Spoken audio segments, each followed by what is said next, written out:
yung yung pag-alalay ni Alden kay Catherine. Tanggapin niya yung award niya bilang box office queen na nakaraang box office entertainment awards. So, Yes, yung Gallardo Award. akala ko nga hinalikan niya yung kamay ni Catherine.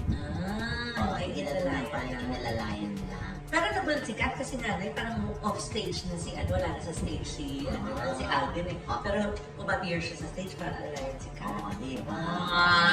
Hindi kaya sila natatama. Hindi mo ba nakapanaginipan yan? Hindi pa eh. Ba't hindi ka Gusto ko nga mapanaginipan yung Kim Pao. Oh, Yung Kim Chu Dami at na Paolo Abilino kung sila na nga ba. Oh. Hindi pa rin ako makapanaginipan. Oo. Basta pinanonood ko lang sa episode 28 na ako so far. Ay, nagigigil talaga ako dyan. Sabihin mo na kasi, Paolo. Oo, chairman, sabihin mo na, ikaw si Ninja Boy. Nauudlot, may mga nagpe-text, may tatawag. Dito rin masabi niya kay, Secretary Kim. Di ba? What's wrong with Secretary Kim? What's wrong with Paolo? Kaya nga, syempre, hindi habain matatapos agad ng kwento, hindi ba? Pero syempre, sa pagdara ng mga episodes, sila nakapanapanabi ang bawat episode. Kaya very good yan. Yung view, ano ba naman? Pagbigyan nyo na kami. Baka pwedeng 3 episodes isang araw. Nakakaloka. Ganun ka kabitin? Oo, nakakaloka. Panoorin mo kasi. Oo nga eh. Kaya rin mabalik tayo dito kay Catherine at Oo. Alden. Si Alden ay tinangal na box office king. Yes. Dahil doon sa kanyang 5 breakups and a romance. Yes. With Julia Montes, no? Bakit hindi si Julia ang box office?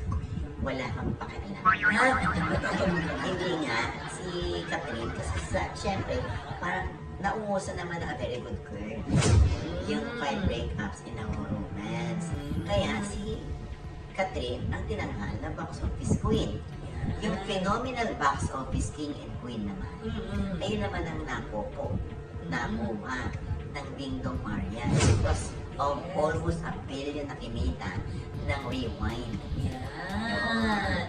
So, ganun pala yun na yan, no? Pag halimbawang walang pelikula na phenomenal yung box office sales, ang box office king and queen na yung pinakamataas na, na award na matatanggap.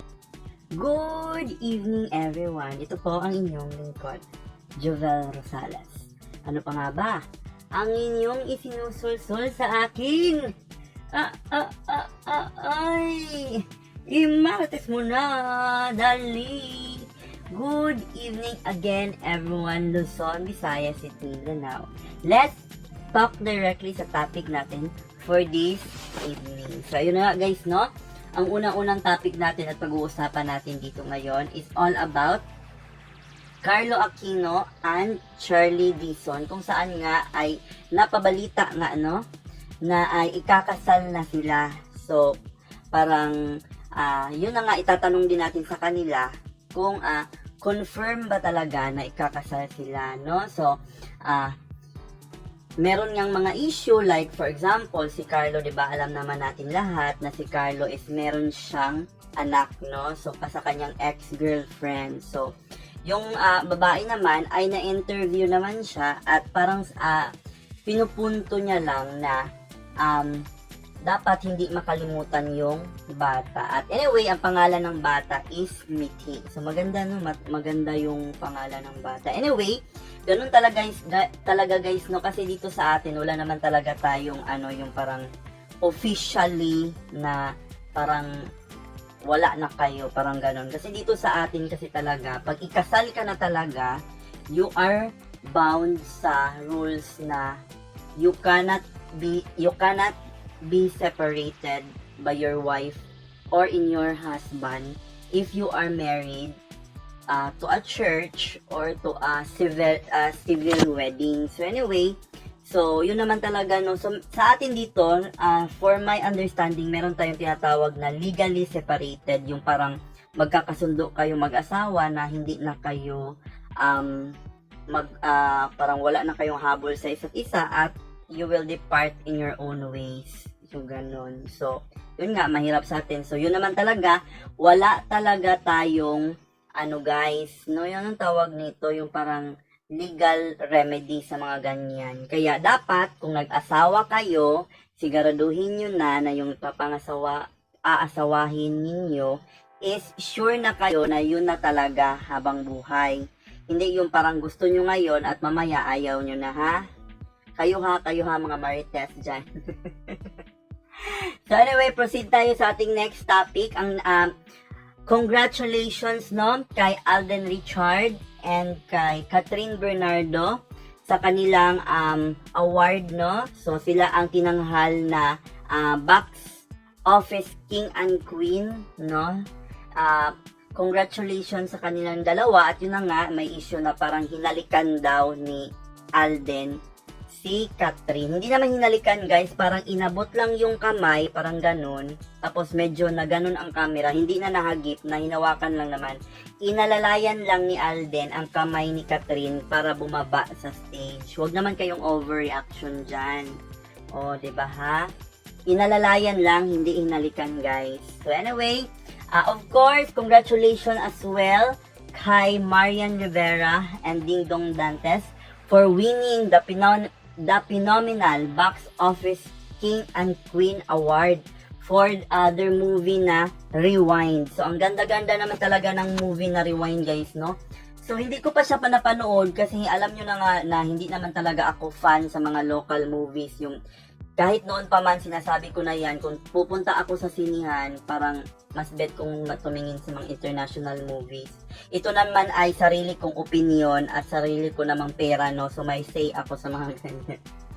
Pero, siguro maganda talaga kasi maraming nagsasabi sa review na ano daw, yung para maiiyak ka talaga at saka may mapupulot ka na aral sa movie nila. So, anyway, ano ba ang mapupulot natin na aral sa mga napag-usapan natin dito ngayon? So, if ever talaga na si Catherine at si Alden is may special relationship na, maging masaya na lang tayo sa kanila. And of course, congratulations sa mga nanalo. And of course, ipaglalaban ko din no sa mga kamarites natin dyan na talagang ang Kim Pao is for on-screen lang talaga sila guys. So, alam nyo yun, meron kasi tayong tinatawag na itong artista na to is for on-screen lang talaga. Tsaka itong artista na to may spark talaga sila sa totoong buhay. At para talaga sa akin guys, in my own review and understanding, ang Kim Pao talaga is on-screen relationship lang talaga. So, yun ang mga napag-usapan natin ngayon this evening. So, magpapasalamat tayo sa ating mga sponsor, Ma'am Sparkle of Ireland. Thank you so much, Ma'am. Sir Mario of Cebu City, Ma'am Jimilu of Osamis Oriental. Thank you so much. Sir Mark of Zamboanga del Sur. Thank you so much. Shout out po sa inyong lahat, sa ating mga followers and subscriber. Sa Facebook, meron na tayong 51,000 followers. And of course, sa YouTube, meron na tayong 1.56,000 subscribers. So anyway, ayan lang ang masasabi natin sa topic na yan. Ito po ang inyong lingkod, Jovel Rosales. Ano pa nga ba? Ang inyong isinusulsul sa akin. Ay, imarites mo na, Deli. This is I Care, I Share, I React.